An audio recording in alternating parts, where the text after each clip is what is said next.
Hi everyone, welcome to episode 8. On this episode, we have the talented Erika Gomez. Erika is an experienced data analytics and business intelligence professional. Erika began her journey at the University EAFIT in Colombia. She then did a 3-month internship at Infosys in India, which is the second largest IT company in the country. Yeah, her travels then led her to Australia, where she now works at Deloitte and is a manager for data and artificial intelligence. Erika leads the community engagement pillar in the Women in Consulting group at her work. She also leads the Future Females Brisbane chapter. She is a mentor at the Griffith University. She is a technical blogger on topics of data and business intelligence. And she was a finalist for the Women in Digital Awards in 2021 as the Data Leader of the Year. Yes, that's right. Welcome to the podcast, Erika. Would you like to tell our listeners a little bit about yourself? Yeah, first of all, thank you very much for having me. It's such an honor and a pleasure to be here with both of you. And then just to introduce myself, my name is Erika Gomez. I am from Colombia. I've been in Australia for 7 years. I am 31 years old, and basically my career trajectory starts from studying computer science and then trying to kickstart my career in software development because that's basically the focus of most of my degree. And then after a few strokes of luck, and then we'll talk about luck maybe later on, because I think luck is just not something that happens to you, but something that happens because you were in the right place at the right time, looking for the right thing. I got into data and BI, which is business intelligence. And my career took off in the business intelligence area. And I've done big strides from one job to the next until getting to the point that I am today, which I'm really happy. Data is a passion of mine, something that kind of fell into my lap I wasn't looking for, but definitely goes really well with my personality, what I'm looking for, my purpose, and what ticks in my brain. So it started as a CRM developer and data analyst, and then little by little I got into a role where I am right now, working in a broad aspects of data, which is data visualization, data engineering, data transformation, data modeling, and I'm very, very passionate about those topics. Oh, Erika is amazing, honestly. From the moment that I met you, I've always thought so. I actually met Erika at the gym. I remember it very vividly. I was skipping rope and she was doing her cardio session. Erika is like a badass at the gym, guys. And yeah, she was just like finishing her cardio workout. And I was like, wow. And she was like, no, wow to you. Like, I haven't skipped in so long. And I was like, where are you from? And then that's how we met. Do you remember where the interest of studying like IT and data came from? I knew this question was coming, and I debated whether I was going to tell this story that I'm about to tell. So I'm giving this little intro because this story starts sad, but it doesn't end sad. So basically, when I was in high school, I got this passion about technical drawing, and I thought I wanted to be an architect. I wanted to go down that path. However, my dad had his heart set that he wanted one of his kids to be an engineer. And in Colombia, computer science is actually part of the engineering departments in the university. So it's actually the translation would be systems engineering. So my dad just told me, I want you to start an engineering. So I had to drop my dream, quote unquote dream, of studying architecture and then pick an engineering degree. And I didn't even know what to pick. I ended up picking computer science or systems engineering because basically it's a career that would always be relevant. So that's how I ended up picking this career. And then I hated it for most of it. It was really hard. It was incredibly hard. But I'm a good student. So I managed to never fail a subject, to finish with a great GPA. But it was really hard. It was a struggle, especially at the beginning and all throughout my career, especially thinking, what am I going to do when I finish this? I really am not passionate about this, and I don't know what to do. However, I know it is a great career. I have a great GPA, and it is it is a field that is growing and it's getting better and better. So I knew that I had to find something. I just didn't know what it was at that point. Then fast forward to 7 years ago when I decided to come to Australia, I would have not had so much quote unquote luck if I didn't study computer science. Like if I didn't do that degree, I would not be sitting here only 7 years later and be a citizen in Australia. So it's just because I studied computer science and then I found my passions within computer science to build a career on top of that, that I had great jobs. I have met such an amazing people, have a great network of professionals surrounding me. And also I managed to tick off a few of my personal goals of, becoming a citizen just so quickly and creating an amazing life in Australia. So it started a bit rocky. My dad is an engineer. That's what he wanted his daughter to be an engineer. So my dad is an engineer, and most of my cousins and a lot of people in my family are engineers as well. And I think it just all comes from that mentality in the Latin culture that you have to have an education and you have to be someone. And then by someone, I mean all the prestigious career roles that are a doctor, a lawyer, an engineer, to be someone in life or to create a wonderful life. So for me, it wasn't so much that I found an inspiration and then I chased it. It was more that it was a little bit imposed on me at the beginning.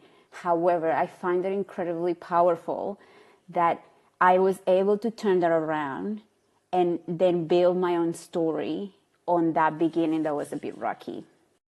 Wow, that is so good. But you mentioned like the data science stuff sort of forms like a part of your personality and the way that's similar. So what makes it different, I think, is what I was wondering, to the computer engineering side of it that was something that you not really hated but disliked so much?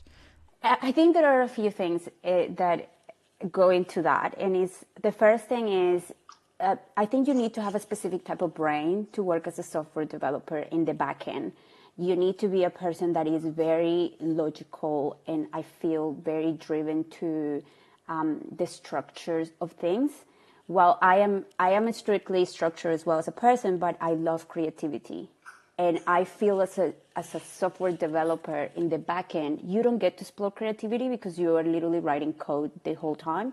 But what I do right now in data, I get to write code, I get to do all the analytical side of things, but it's a huge part of my job how to communicate that information in that data from raw material into actually insights. And that process of transformation is a process of creativity. Creativity to do visualizations that mean something, that look good together, that are appealing to a board reporting or a CEO of a company. I think that process of being able to explore my creativity within my career that is so structured and logical is what makes it tick in my brain really well.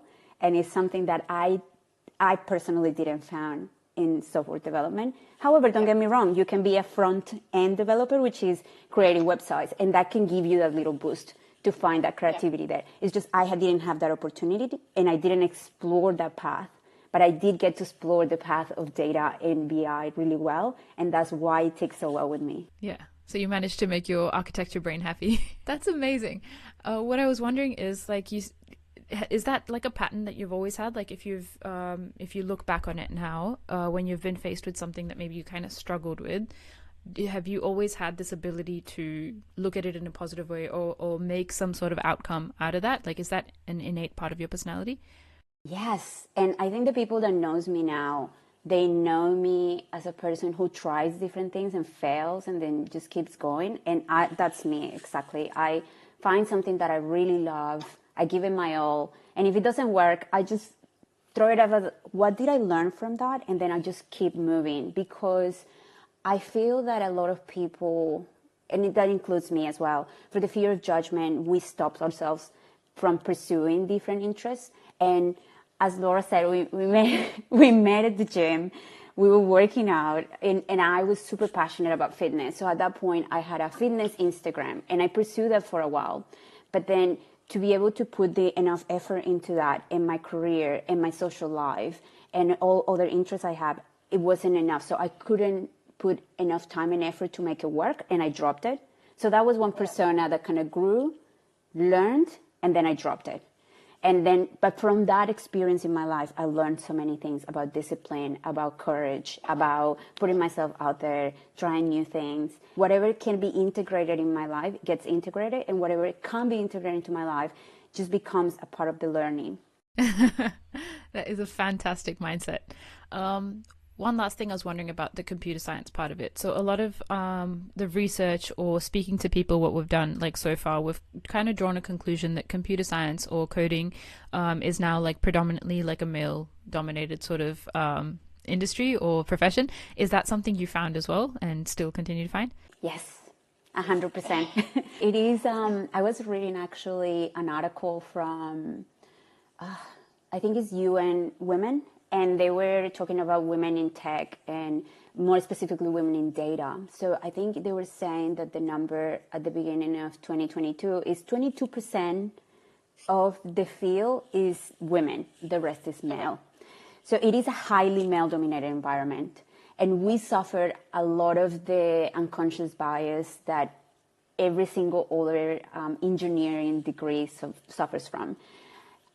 I have to say, it's changing. I can see it changing, but there are things in our culture that are so ingrained into who we are as little kids that even adults doing their best are failing at, but not because they intentionally want to fail. It's because we don't know any other way. We don't know any other way to treat each other, because that's how we've been taught that we should treat each other.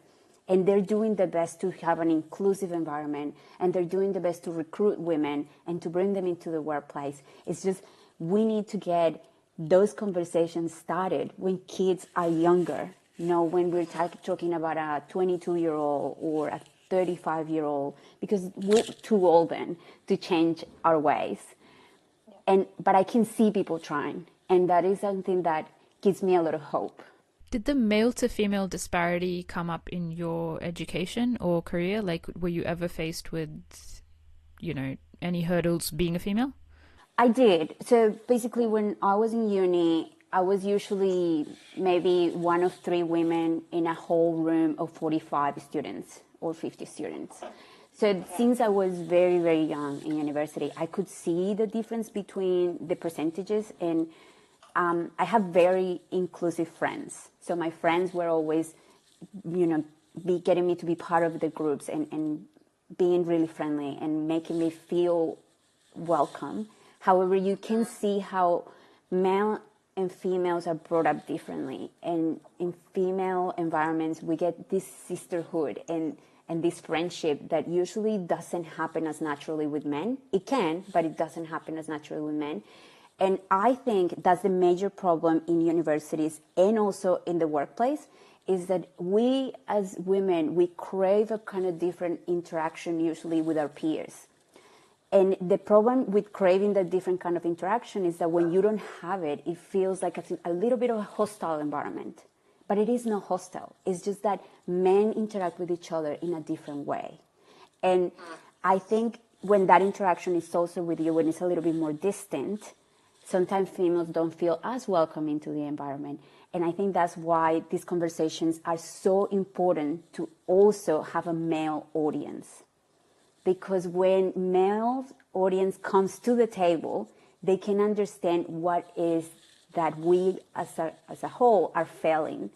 And why is it that women are not staying or not finishing their degrees in STEM? And why is it that when they come to the workforce, they get into a job and then they leave?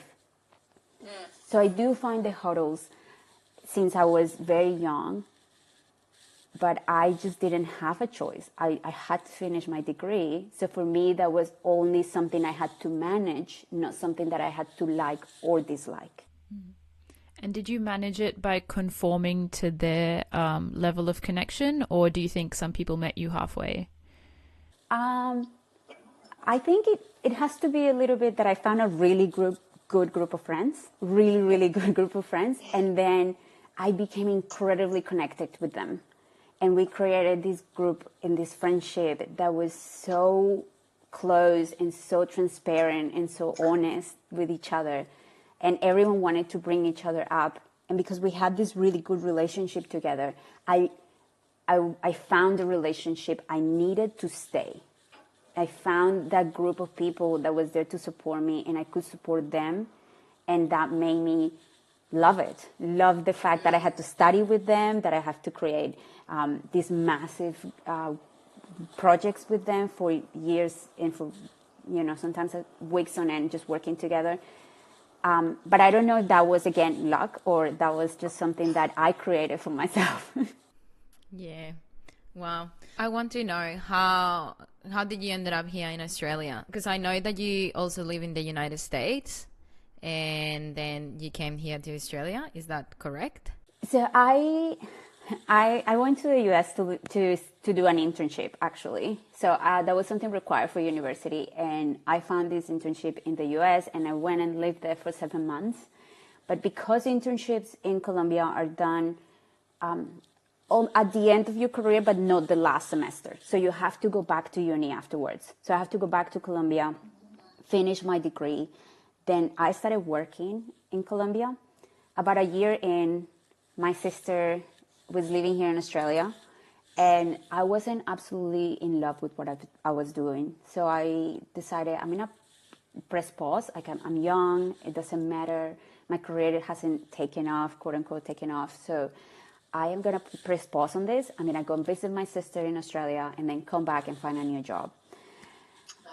I did that. I got here to Australia, and it's a whole new world of possibility and opportunity. And I thought, I want this for myself. I want a place where I have a chance of building something really amazing without having to fight with another 50 candidates for a great job. So that's how everything started. I just came for a visit and technically never left. Did you come as a student or did you come in a tourist visa at the beginning? Or I came here as a tourist, and I could only stay for a month and a half. So I had to decide really quickly what I was going to do. And in that period of time, I went into a student visa where I did a diploma, an advanced diploma for a year. And during that time where I was doing my advanced diploma, I decided right at the end, I said, I'm going to find a job. And if I find the job, I'll stay. If I don't find the job, I am going back to Colombia and resuming my career right where I left off.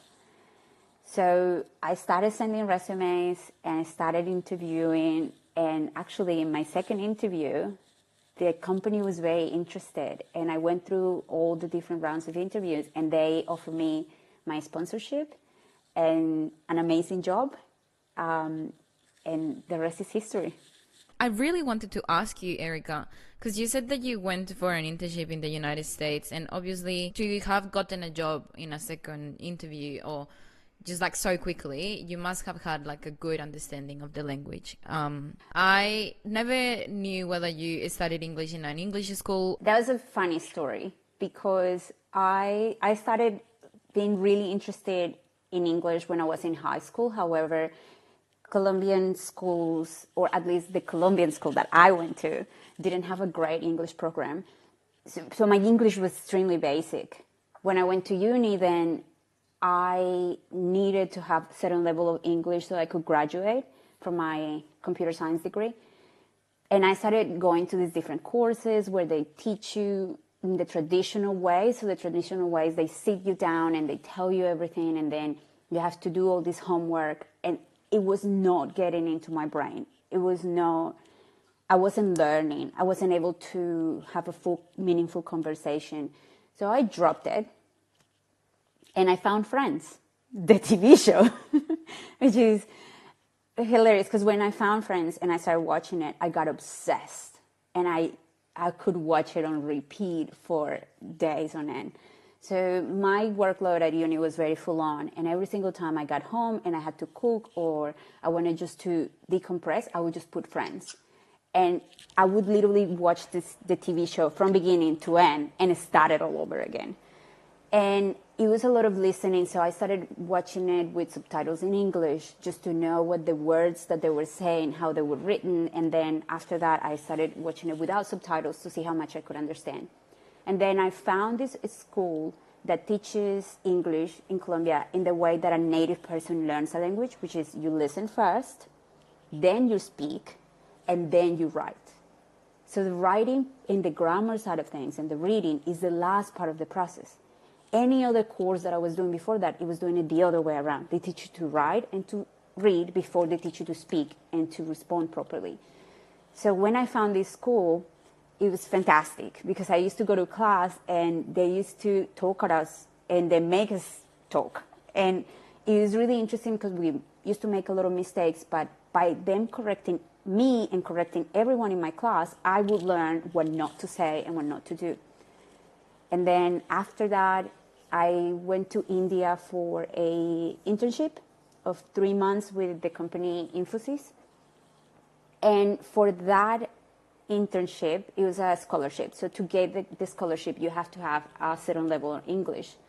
So I studied my butt off for that to pass the exam. I passed the exam, I got the scholarship, and then I went there for 3 months to study fully in English there. And that's when my English started to become better and better because I went to India, then came back, then went to the United States, came back, and then came to Australia. I do want to say one thing, and is that there needs to be an incredibly drive inside of you to learn something, and then the actual learning side of things can become easier once you understand how your brain ticks. I've met many, many people saying, I want to learn this thing, but they don't really want to because they're not taking out any time on their day to put towards learning something. And I feel that that was the difference with me. I really wanted to learn how to speak English. And I was finding every single resource I could so that I could improve my language, but that it wasn't in a traditional classroom space because that wasn't working with my way of learning. And I think that is something that everyone should take some time to understand is how does your brain tick? How does your brain record information for you to recall it easier? And that is different in each person. Some people are more visual. I feel that I am more about listening intently and then repeating what I said. Great. I think it's a very important advice for everyone out there trying to learn something new. It's so fundamental, but unfortunately, the way like schooling systems are designed, like you said, most of them have just this fixed structure, and they think everybody is a fish and they're going to learn like a fish. But no, some people have different strengths. So how did you? I guess, did you end up like figuring out by yourself how it is that you learn, or were you like reading about different processes, or did you have like mentors involved? How did you manage to have such a good insight about yourself? That is a great question. And I'm going to make it a little bit more general at the beginning, and then I'm going to specify it. And it's that self-awareness, awareness of who you are is the key to success. And awareness comes in every single packaging that you can possibly imagine. It's awareness of learning. It's awareness of interacting with others. It's awareness of how you talk to yourself. It's awareness of how the energy that you bring into a room. It's awareness of how close or open you are to other people's opinions and feedback, and awareness of everything. So that's the general part. The more specific part is that, and this doesn't come from me, by the way. This comes from an amazing book called Think Fast and Slow by the Nobel Prize winner, Daniel, sorry, I don't want to butcher his last name. I can't remember how to pronounce it. But is that our brains are lazy. We have a lazy brain and a slow brain, a fast brain. So we always want to do or take the path that takes the least amount of effort. And since I was very young, I understood that there are hard ways to do things and easy ways to do things. And when I am finding too much resistance, whether that is learning, whether that is finishing a project, whether that is an obstacle that I can't pass, I tend to stop and find out what is it that is causing so many issues. In the friction. The friction, exactly. So when I was learning English, I would find that I was struggling so much to learn, and I just stopped and said, why is it that I am struggling with this so much? I am a good student at university, so why can I master that, but I can't master this? And then I went into a little bit of the science of how our brains retain information, especially the language, because language is a different side of your brain that stores information in a different way. And literally people who are bilingual have a different brain structure who people who only speak one language. So what I found really fascinating is that how do babies learn? Babies are so little. They have so little awareness of what they're doing while they're learning. So I found the natural way of learning a language is the best way to learn a language. So I feel that if everyone sat down and then realized what comes natural to me, what is the thing that I can get into a flow state really easily. And then from there is, okay, I know now that that's my natural way of expressing. Then what are my skills? What have I learned through my life? Then what are my values? What's important to me? And then you combine all those things and then you can build an amazing career. Yeah, is this what you did when you were going through, because you said that the IT aspect of your degree you didn't really enjoy. Is this how you were able to pivot and go into a different path for your career? You just like literally sat down and were like, okay, what part of Erika can I add to this degree to make it enjoyable for myself? After I finished, but while I was doing my degree, I was like, oh my God, what am I going to do? When I was in my degree, I was like, oh no, I don't know if I want to ever practice this as a graduated person. And that was a massive concern for me, especially in the last 2 semesters. I was just thinking, what am I going to do once I graduate? And then when I was looking for a job and seeing the jobs that I was applying to and thinking, I am going to hate this, but I'm going to have to do it because I have to make a living at some point. And then is when I started to try to find a way to pivot. My friend actually was the one who brought this job to me, the job that I started as a CRM developer and data analyst. He brought this job to me. He was working for this startup and he said, hey, this might be something that you could be interested in. And he was on point.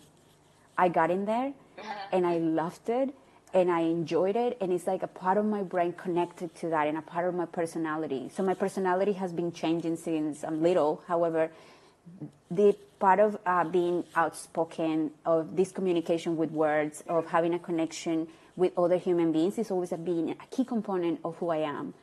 And finding a role within a computer science degree that, or basically a role that allows me to use that part of my personality was a pivotal component for me to understand, yes, I can build a career on top of this, and it can be a career where I can thrive, that I can enjoy, that sits well with who I am, what I want to do, and my values. So did you work with your friend, and how was that experience working in a startup? It was really good. I really enjoyed it. Working as a startup, by the way, I worked for free, I think for 2 months. And those 2 months, it felt bad. It felt like I was betraying myself because I was working for free, right? So, and then I started getting paid, but it was really little, and then it started increasing gradually. But in the first few weeks, it just felt like, should I be doing something differently? Am I devaluing myself by doing this? However, the learning from that was I was discovering a part of myself that was enjoying really much and discovering this new aspect of my career and of myself. Second, I was having so much freedom with what I could do in this role. So I was my title officially was a data analyst. But I was doing tasks very much outside that. So I was being CRM developer and CRM technical administrator, doing coding for the backend on that. And then really quickly, they told me, do you want to be the project manager of the IT department? And I was like, sure. I had no idea what even that meant at that point. But I was like, sure, I'll do it. And they hired a group of developers, and I was leading all these different projects within the company, and that was exciting. That was really interesting because this is something that you don't get the opportunity to do when you're so young. At a big company, they would have project managers with years of experience doing this. But I got that opportunity, and it felt right at that point. It was, even if I am not getting paid a lot of money, I am learning and I am getting all these skills that can only happen because I'm in this environment. And after I felt that I needed to close that cycle, and that's when I decided to come to Australia, is that I got as much as I could from that role, is that I decided to move on. And this is something I wanted to mention, is that for the people listening and sometimes being faced with different opportunities and different challenges, don't ever take money as the most important metric to decide if the opportunity is right for you. Because money, especially when you're young and your career is starting, is not that much anyway. And even if you get 2 job proposals with 30 grand difference, you need to think about not so much the money, but the opportunity that that job is offering. Because especially the jobs that we get at the beginning of our career shapes a lot of what is going to come forward from those skills that we learn and those activities that we're able to perform. So to give you a quick example, in my very first job in Australia, the one that I told you I got in like basically interview number 2 I did in Australia. Yeah. These guys gave me an amazing opportunity, an amazing platform. And then after I got the job, my boss at the time, which is still a dear mentor to me, he tells me, Erika, you have to run a user group every quarter. And what that means is I have to run a discussion group about a topic, a technical topic that I know about, where people come with opinions, with questions, with ideas. And I had to do this. This was open for the entire company.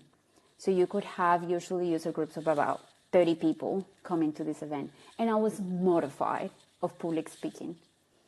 That was such a difficult, challenging task that I had to face. However, because I did that, I found that I actually liked the thrill of public speaking, that I enjoy the opportunity to have these very enlightening, deep, and interesting conversations with people who want to talk about a topic that we're all passionate about. So it was horrible at the beginning, but from that, I got so much introspection into what I can do and how I can manage the challenge. And I actually now don't mind public speaking. It still terrifies me minutes before. However, I can manage my nerves. I can control my body from going out of control of, with the anxiousness and just the anticipation of speaking. That's really cool, and it's a great advice. I wanted to ask you, because I know that you had your business, your online business. Are you still doing it? Are you still working on it? How do you balance it with working full time and just being an entrepreneur yourself? And where did the idea come from? Because I don't know too much about your business. Would you like to share a bit? That has been another very interesting experience. My partner and I started 4 e-commerce businesses. In 2020, yes, in 2020. And so the interest about the e-commerce businesses started us wanting to have a diversified source of income. Our jobs is one, the passive income is another one, and the passive income is what we call the e-commerce businesses. And then our investments is another way of passive income. So we put money in our investments and we let them do their thing. And then exploring the passive income option, it came this idea of starting e-commerce businesses. We read this book about an amazing couple that lives here in Brisbane, and they have an e-commerce empire. And we actually were lucky enough that we had to meet them, and they were our mentors for a few months, and it was incredible. And that's how the whole idea of how to find a product, how to build a store, how to have an online presence, how to do the SEO optimization, all of those things came to us. They have these amazing books. We read them, and then we got into work. We found these products. We created these e-commerce stores. And we've been doing that for 2 years now. However, I have to say it is very demanding. It is a big challenge to have e-commerce businesses, especially if you want them to grow to be this massive empire. And we are both very career driven. I very much enjoy what I do, and I have many medium-term and long-term goals that require a lot of attention and dedication. So we have made an executive decision, quote-unquote executive decision, that we are only going to keep one of our businesses, and then the other ones we're going to slowly shut them down, because for these businesses to grow, we need to inject time, marketing, capital, and at this point in time, we can't do that. However, and this is where the resilience thing that we were talking about comes from, we now know how to create the business. We know now how to run the business. We know now how to create a website and in a matter of 4 weeks, make it appear on page 1 of Google. It requires a lot of effort, but that's what literally professionals in the search engine optimization space do. That's what they dedicate their life to. And now we kind of have the secret sauce of how they do that, but we can do it ourselves. So that is about pivoting. We are not going to be, we're not going to have an e-commerce empire now. We might have it in the future. We will continue with one of our e-commerce businesses. The other 3 are going to slowly shut down. So how do you balance all these? And do you think that work-life balance is actually a concept that exists, or do you have to sacrifice your time sometimes? Yeah, so I do believe that we all have priorities, and we are very complex human beings, and our priorities will change as events and years come by. So when something happens to you, that might shift your priorities. When you get older, that might shift your priorities. When you have kids, when you decide to buy a house, all these things, they will shift your priorities. And I think our attention and our time are literally the 2 most valuable sources that we have. And I find that my priorities, they evolve sometimes week to week, sometimes year to year. And what has happened to me is that I have decided to be very, very careful in who has my time and my attention. So my relationship with my partner is a priority. So we have to have a really amazing bond to be able to build a life together. So he takes usually priority over many other things. But as well, I love, and I am a very social person, so I love creating deep and meaningful connections with friends. So I make sure that the people that I'm choosing to spend that time with right now is a relationship that allows me to express myself, to feel loved, to give them love, and to feel them appreciated. So I think the most important thing is to identify what matters to you and then put your time and effort deliberately into those things. I do have to say, when work becomes really busy and when I have certain goals that require a lot of my attention, some things do drop off my priorities. So for example, I have my half marathon in 3 weeks. So my training takes priority and social events don't take priority. I can't be drinking wine. I can't be going out until too late because I have to wake up really early in the morning to train. However, when I am not going to run a half marathon, going out with my friends and having a glass of wine, that takes priority over training in the morning if I'm not training for a half marathon. But for example, right now, work is really busy for me, and I know that I'm going to have to sacrifice some nights to work rather than spend quality time with my partner at night. So for me, it's about being a little bit more intentional and also not about letting FOMO guide you, not go to places, into things, into events just for the sake of being there, but be more intentional about what is more important to me. If I go to this event, is that important social event or work event, or is it better for me to continue working on what I'm doing, or is it more important to me to then go and spend this time with my partner?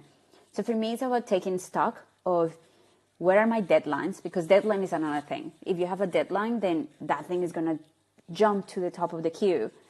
So my deadlines right now, for example, my half marathon, that makes my training really important and usually at the top of my priority list. But if I don't have that, then my training could take maybe third, fourth place. And I will just prioritize my relationship with my friends, my relationship with my partner, work, or other goals, study, whatever that is. And I think if you know what your priorities and your deadlines are, it makes it easier for you to know how to spend your time wisely. How have you become so intentional about things? Because sometimes it's really hard to even think about the intention. We're so driven by short-term gratification that we don't think about it. Like when you're going into a party, you're like, oh yeah, I'm going to have so much fun. But then you don't think about all the assignments or all the work or all the editing that you have to do. So you're like, what do I do? Well, and I'm going to introduce a concept here, and it's for me that I have a lot of mantras, and I use the word mantra as just basically the one sentence that I keep repeating to myself through something. So I usually have, when I decide that I'm going to go for a run, and I know it's going to be a difficult run because I don't have much energy or because I am tired or I'm sore, I decide to use a mantra and I repeat the mantra while I'm running, and that helps. For example, I am capable of doing difficult things, or I can do hard things. So while I'm running, I repeat that. Or for example, I make the decision to not pursue a friendship anymore, or not continue to contribute in a friendship anymore. When I decide that to make the decision, I usually make the reason why that mantra. So when I feel inclined to then go back to that, I can say myself the mantra, which is the reason, and that helps me calm the FOMO, or actually stop the whole thought process of, oh, I am going to be missing out if I don't go to this place or I don't see this person. But then that mantra allows you to calm your nerves and your impulses, because a lot of the decisions sometimes that we make them on impulses. I use it like as a reminder, but it's literally a mantra. So I repeat the same sentence in the same way when I need to. And I create mantras for a lot of different things so that I allow myself to be super precise, because we're always negotiating with our own brains. So we need to make sure that we have the key card that trumps them all. Yeah, because I found it really hard, because obviously like one of your values is to be like, you're very career driven, as you said, but you also are very like relationship driven, and one of your priorities is your relationship with your partner. So when those two core values that you have get friction, I was just wondering how is that you get out of that and allow yourself to prioritize one after the other. But it's a great tip. I'm actually going to apply that in my life. I'm gonna have a mantra.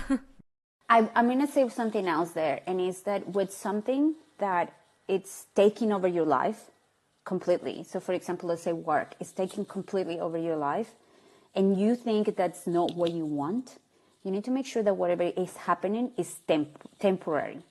If it's not temporary, you need to start a conversation around that. If you think work is taking over your life and that is your work, that is what you're going to have to be doing for the rest of your days in that company, you need to reevaluate if you should stay in that company. But before going and quitting and doing all the, extreme things, go and have a conversation with your manager. Just have a conversation with your boss and sit down and explain, these deadlines are unmanageable. My time is being completely consumed, your mental health, your physical health. You need to make sure that you can have those conversations, and having tough conversation is something that you really need to master if you want to be able to have a life that you enjoy. So I am very intentional that, for example, right now work is super busy, but I know that we have a deadline in the 14th of June. So that's 2 days from today. So I'm fine with working long hours, because in the 14th of June, that's going to end. But if this was my work, if I was working 11 hours every single day for the rest of my career in Deloitte, I would not be doing that.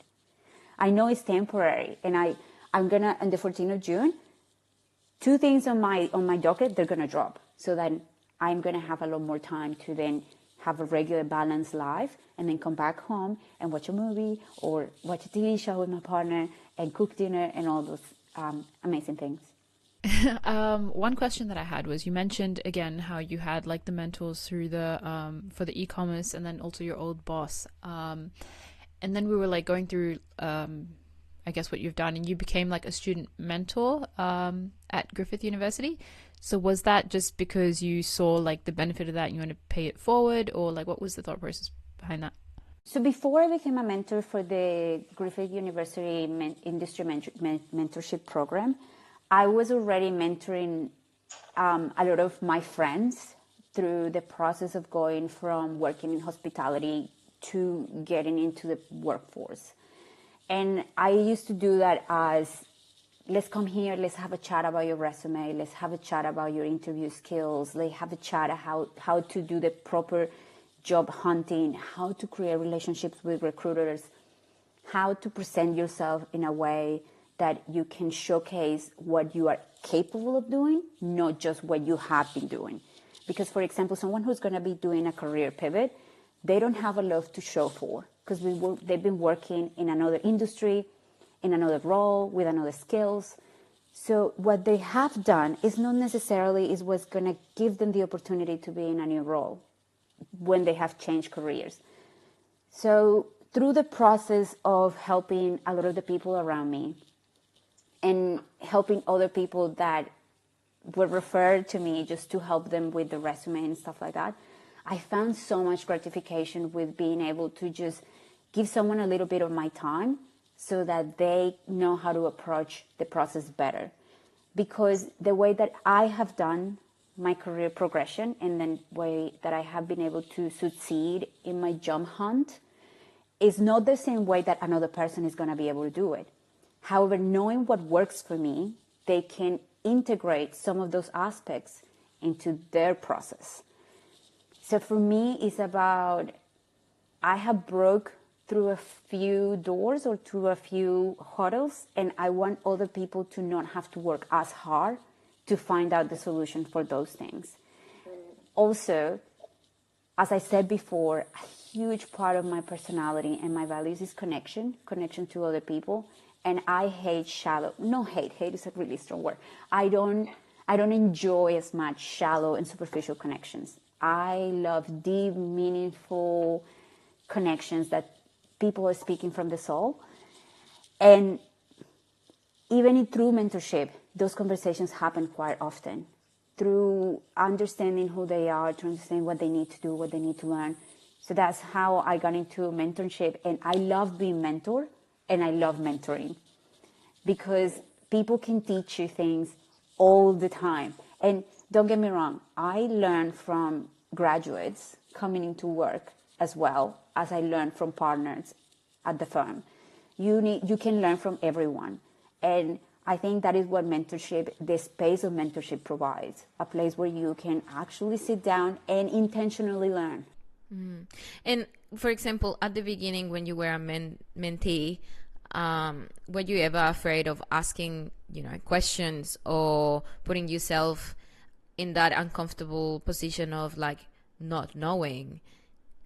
No, I think, and this goes to a lot of people have a lot of intellectual insecurity. They don't want to ask the dumb question because like, oh, people are going to think I'm silly or I'm dumb. And I think I don't feel that way. Like I feel that if I need to, I can prove that I am smart, but I don't feel that asking a dumb question necessarily means that you are not smart. It just means that you don't know enough about that specific subject. So I'm always really open to ask people to be my mentor, and also being really open to ask a very silly question like, how did you learn about this thing? Or how did you get that job? Or how are you doing this project? I say that if anyone listening has ever thought about asking someone to be their mentor, I encourage them to do it. People, especially now in this day and age, people are really willing to lend a hand and to provide you with a little bit of information and knowledge and advice. So if you've seen someone that you admire, that you look up to, I encourage you to message them, to create a little bit of a connection and ask them to share something that they've done with you. Be intentional. So don't go and say, hey, be my mentor. Go. No. Go and ask them a question. It's like, I would like you to be my mentor. I have questions about this.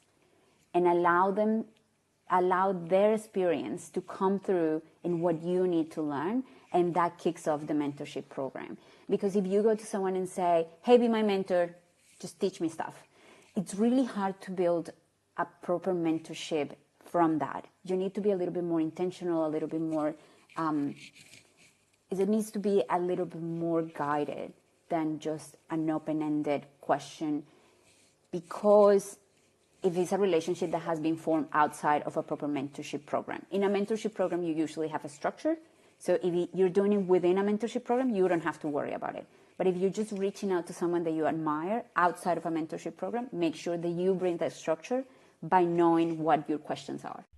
I love that, because I've always wondered how, to get the most value out of a mentorship. So that's pretty good. Yeah. Erika, I wanted to ask you about Future Females. You are the lead ambassador for Future Females in Brisbane. First, for the listeners, I guess, what is it? Yeah. Okay, so Future Females is an organization and an online community for female entrepreneurs. And now it has expanded the horizons also for future leaders, female leaders in general, whether you are in corporate, whether you are an intrapreneur or entrepreneur. So Future Females just basically, it has events that are focused around building a community, giving you the tools and the learnings and the experience for people who has broke the ceilings on their fields and their industries. I got involved with Future Females in 2020, just after COVID started, and I was asked by one of the ambassadors to run an event for habit creation. So I ran the event, and from that, I built a really good relationship with a few of the ambassadors from Gold Coast. Shortly after, the Brisbane chapter was closed. And then there wasn't anymore a chapter in Brisbane, just the Gold Coast. And I kept the relationship with the Gold Coast ambassadors, and I came to a few of the events at the Gold Coast. And they are absolutely amazing. You always get something from them, the community, the tools, the experience, the exposure to these new minds that are very experienced, and they have something to bring to you as well, drove me to then want to get involved once the Brisbane chapter got started again. So I knew the person who's running now both Brisbane and Gold Coast, and then she asked me if I wanted to be the lead ambassador. I said yes, and we ran our first event about a month ago, and it was an incredible success, and we are hoping to run our second event mid-July. So that hasn't been announced yet, but we're in the process of having our second event. Can anyone join this? Like, for example, if any of the listeners wanted, how is like the joining process like? So you can just attend the events if you want, and we have the links. We put the links out once the event has been set up, and then you can just get a ticket and come to the event. You don't need to pay a membership or anything like that. And I want to say that it's called Future Females, but they are also very open to future blogs, and men are also encouraged and welcome to come to these events. They're also, the conversations that happen are usually neutral in gender in a lot of these cases. So it's about a community that wants to help the leaders of the future with the spin of having a little bit more diversity and more equality for women, but men are also invited to come to the table. And this is something that I've gotten from Future Females, but I'm also bringing this into everything I do. I also lead the engagement community pillar at Women in Consulting in Deloitte, and it's something that is part of our conversation, which is how do we get men to come here and talk about their perspective on the diversity issues? How do we come and get men to explain to us what are the hurdles that they see and how we can help alleviate those problems, or how we can create our messaging in a way that doesn't antagonize them? Because we need to understand there are problems out there, but sometimes we don't even understand what the problem is because it's not happening to us. It's same to them. It's not happening to them. So they don't understand what the problem is. And how will we do that in a way that is friendly and is not antagonizing? So it's about bringing men into the conversation as well. So if you want to come to the event, you are more than welcome. Bring your partner, bring your friend, your male friends as well, because that's what we want. We want to have an inclusive conversation, not an exclusive conversation only for females. Yeah. And I love that because that's something like when we started the podcast, that was something we thought about very early on. We did not want to antagonize anyone because that's like the easiest way to lose them out of the conversation. But them being the, how do you say, people in a position of privilege almost, like having them responsive and open and listening and sharing is like fundamental to creating the change. Yeah, and that's like, it's very important, like diversity includes both sides of the story, both sides of the coin. So it's really important to have both perspectives in. That's really cool. So you were the finalist for the Data Leader of the Year. Congratulations, first of all. Yes, congratulations. Do you want to tell us about that? It was a really cool experience. I got to participate in a really amazing project at the this is going to sound bad, I'm sorry.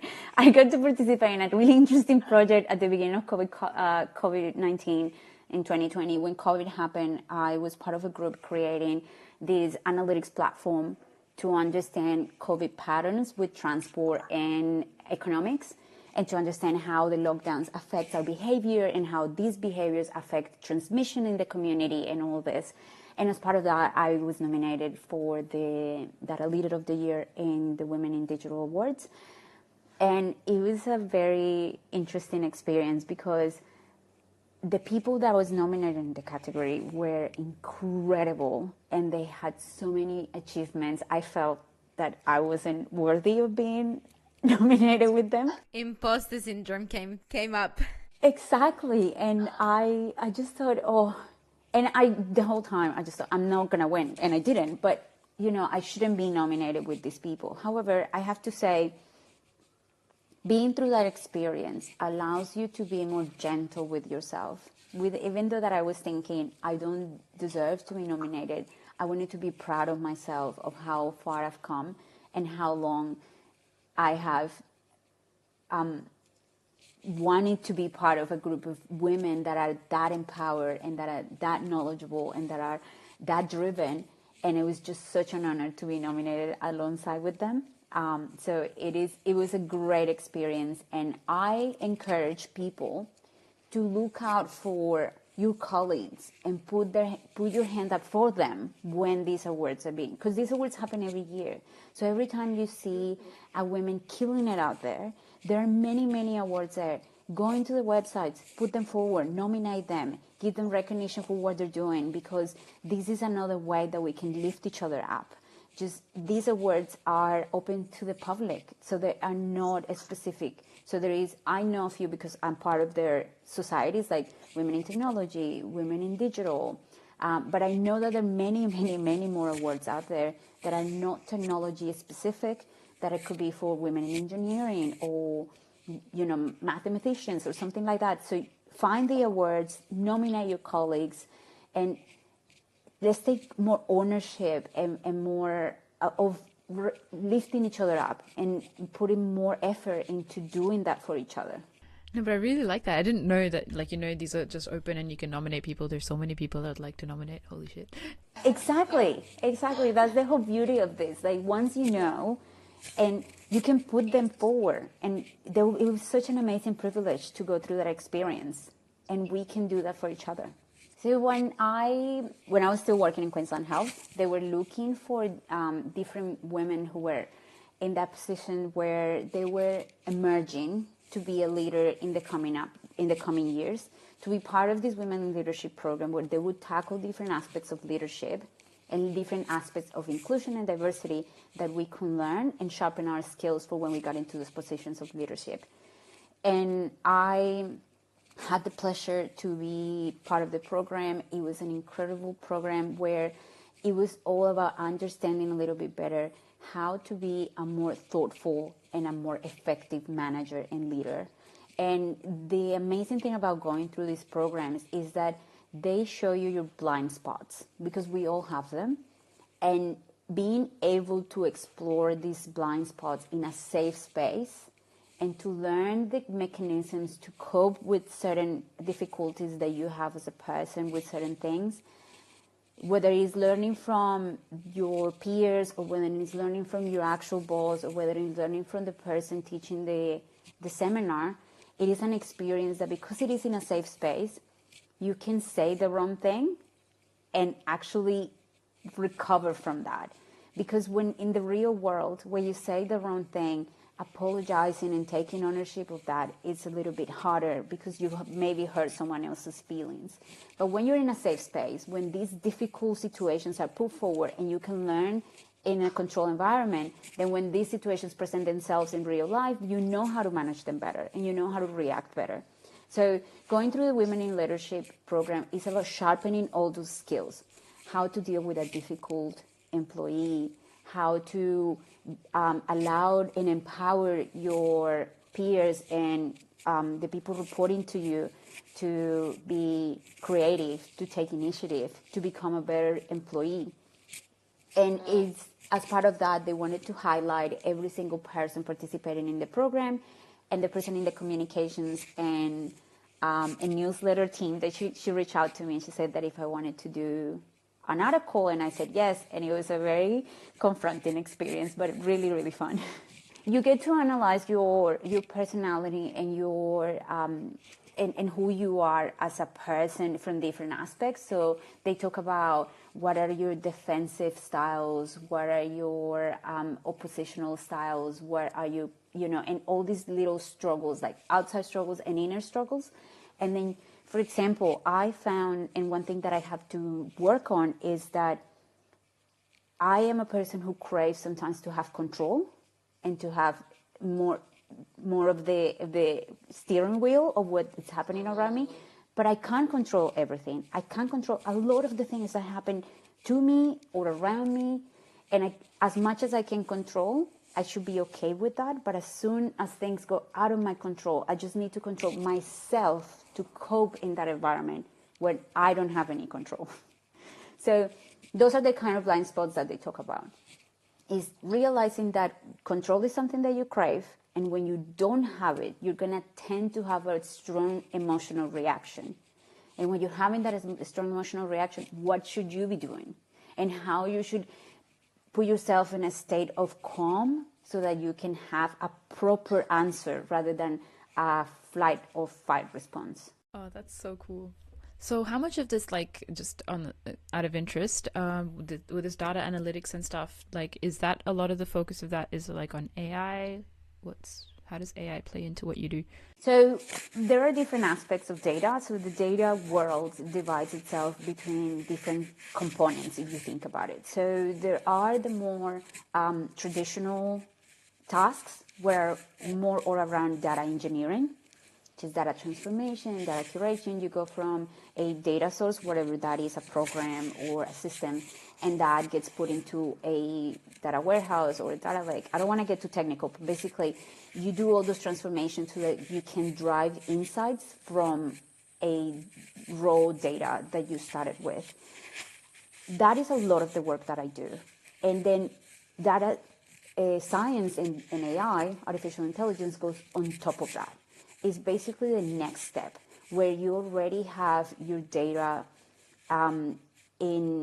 or you have studied your data somehow, and now you want to use that data to then create models of machine learning, which is models that learn on itself from something that is happening. So they're training models that continue to have more information. Or you can have predictive analytics, which is how many clients are we going to have if we run this type of product? And then you create a whole model around that so that you can predict what are the variables that influence how many clients you can attract. So I've been doing most of my job in the traditional data journey, which is from the source into the insights and analytics and information to have data-driven organizations.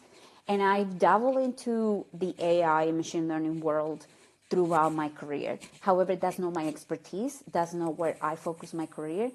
And again, with data, it is and with consulting, because now I'm in the consulting world, it is a very rapidly changing environment. So I can be in a project where I'm doing data engineering and data visualization, and then I can be moving towards AI and machine learning role in the future. It's something that is always in the cards. However, it hasn't been what I've been attracted to in the past few years. Is that diversity sort of what you really like about the job? I do, because to be an expert in what I do, you have to literally change your role, the person that you are and the tasks that you do.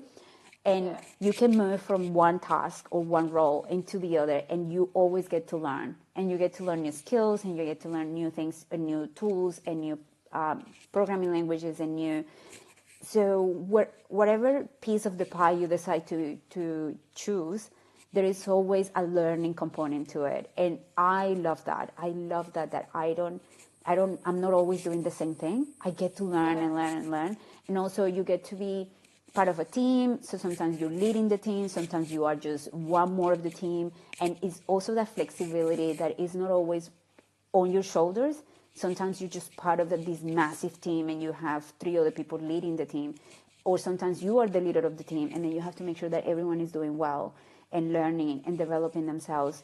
So I feel is a combination of all these components moving from hard to easy. And I don't want to become this a pitch about Deloitte, but Deloitte has a really good mentoring and career development program that is centered around what you want to learn and where you want to take to your career. So I have an official career coach, and every time I get into a project, I have an official program coach or project coach, and they are in charge of making sure that I can hit my goals. And when I am a project coach, I have to make sure that the people that I'm coaching, they're hitting their goals. So it is this really, really well thought out program and structure for you to make sure that you are developing yourself as a professional. But I like that you're talking about like leading and leadership in, for projects, or whether you've done that at Queensland Health or at Deloitte. We were really curious to hear like your thoughts as a woman of color, in a leadership space that is, dominated by a lot of different ethnicities and genders. What are your thoughts on, like, for other women who might be, aspiring to do the same? What would you share?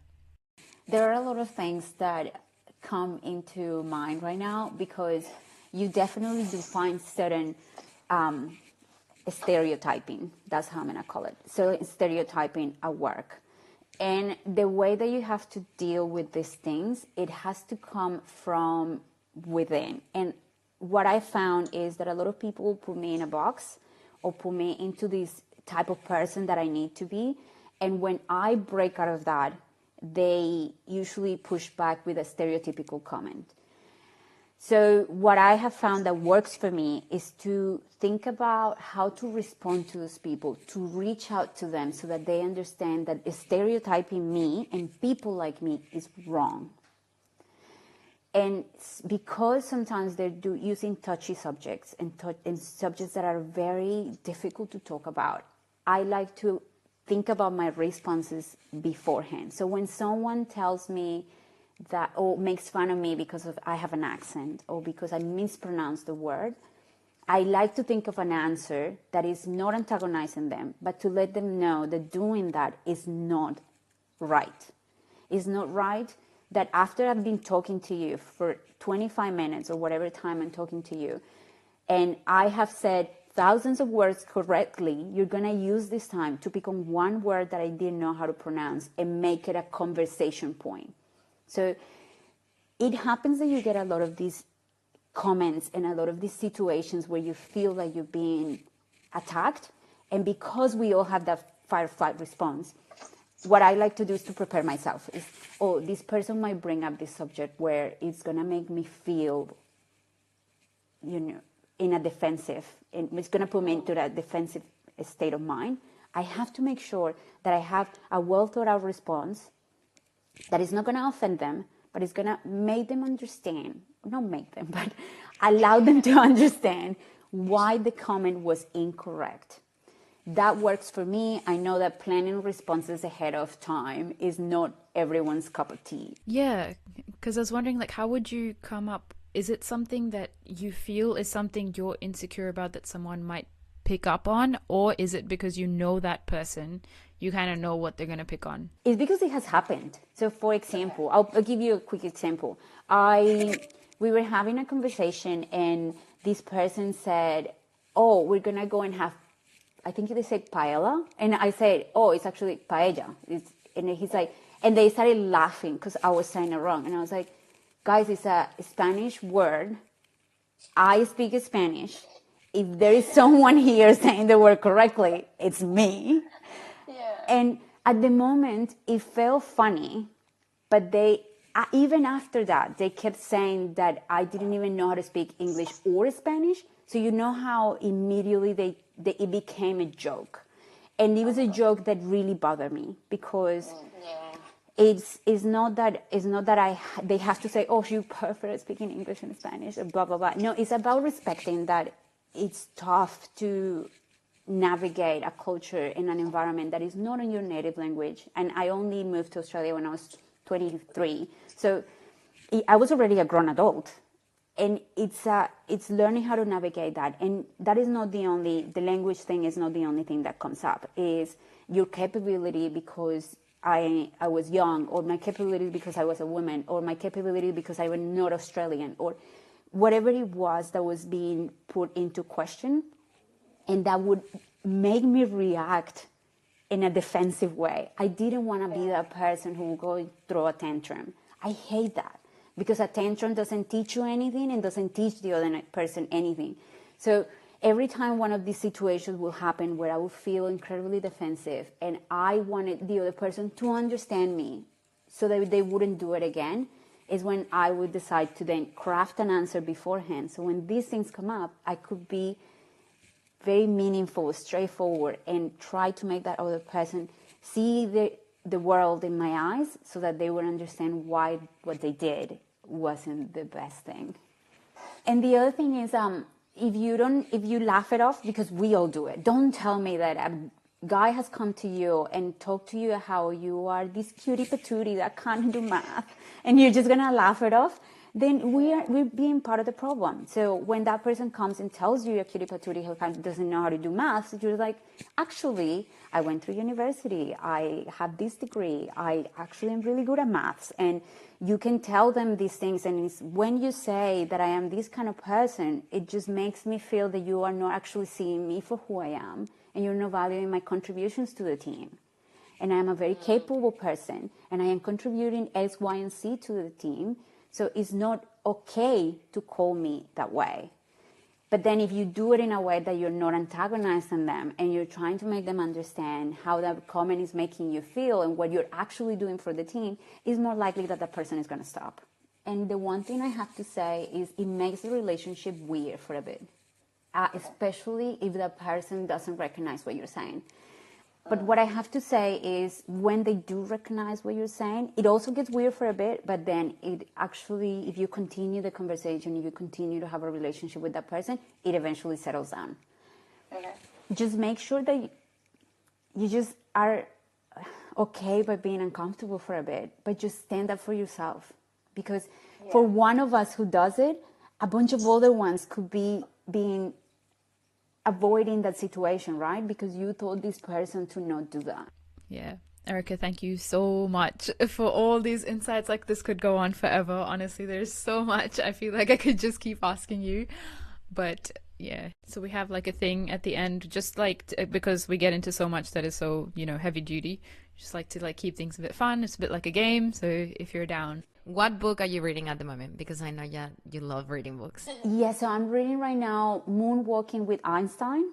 It is a fascinating book. It's about memory, actually. So really quickly, it's about this guy who had a really bad memory, and he decided he's a journalist, and he had to cover the chess champions tournament in the United States, and he decided that he wanted to then become also one like them. Oh, sorry, it was not chess, it was memory championship. So he wanted to become one contender for the championship. And he started hanging out with all these people and learning all these techniques of how to improve our memories. It's amazing. Do you have any one person that you look up to? One? No, I have many. What's a big one? I have many people that I look up. There is a lot of people in history that lights my fire inside. You think back at people who have broken the ceiling for other people, and you have people like Rosa Parks, Ada Lovelace, Amelia Earhart, Queen Elizabeth I, people more recent, so Malala, Michelle Obama. There are a few writers. So Kate Miltman is a researcher and she has a book called How to Change. I love it. Brené Brown. Who else? I do want to have two honorable mentions to two men, but they're incredible champions for women. So Adam Grant and Michael Gervais. So Adam Grant has a podcast with TED, and then Michael Gervais also has a podcast on his own. It's called Finding Mastery with Michael Gervais. Highly recommend. He's an incredible champion for women. Oh, I also wanted to mention Indra Nooyi. She's an amazing woman, and she was the CEO for Pepsi for like 9 or 10 years. She released her book recently. Absolutely love her. Okay, other than running, what are your other hobbies? I have quite a few, so I'm very average at all of them, but that's okay. So the gym and running are two big ones. I also like to sew and create pieces for myself. It takes a lot of time, so I don't do it that often anymore. But I also like gardening, and I have an amazing collection of succulents in my house, and I have a bonsai that requires a lot of attention, and other plants. I also like a lot of coloring and de-stressing adult paints that they call, like as in mandalas and things like that. And I also like having really cool, interesting friends. So, going out for drinks, and doing social things, Any favorite food? Oh, favorite food. Okay. Cheese is the one thing I couldn't live without, and everything that goes well with cheese. So lasagnas, Mexican food, everything that you put cheese on top and it just becomes even better. And do you have any big fears you have gotten over, or you are still yet to get over? Oh, this is silly. So I am super afraid of heights. It is absolutely ridiculous. Like literally, I'm in a high building and I look down and I just start shaking. It's really bad. I think that was the last question, Erika. Thank you so much for your time, for sharing such insightful just tips and your journey. I'm really happy that I brought you here. So thank you so much for sharing. You are definitely coming back, and we're definitely going to ask you more questions because I don't know how long this podcast is going to go for, but 2 hours is not enough. And there's so much value we got out of it, honestly. No, thank you so much for having me. This has been so fun, and I enjoyed a lot the conversation, the questions. What you guys are doing is absolutely beautiful and meaningful. So keep up the really good work that you're doing. The episodes so far have been fantastic, and I'm looking forward to coming back and chatting to you again.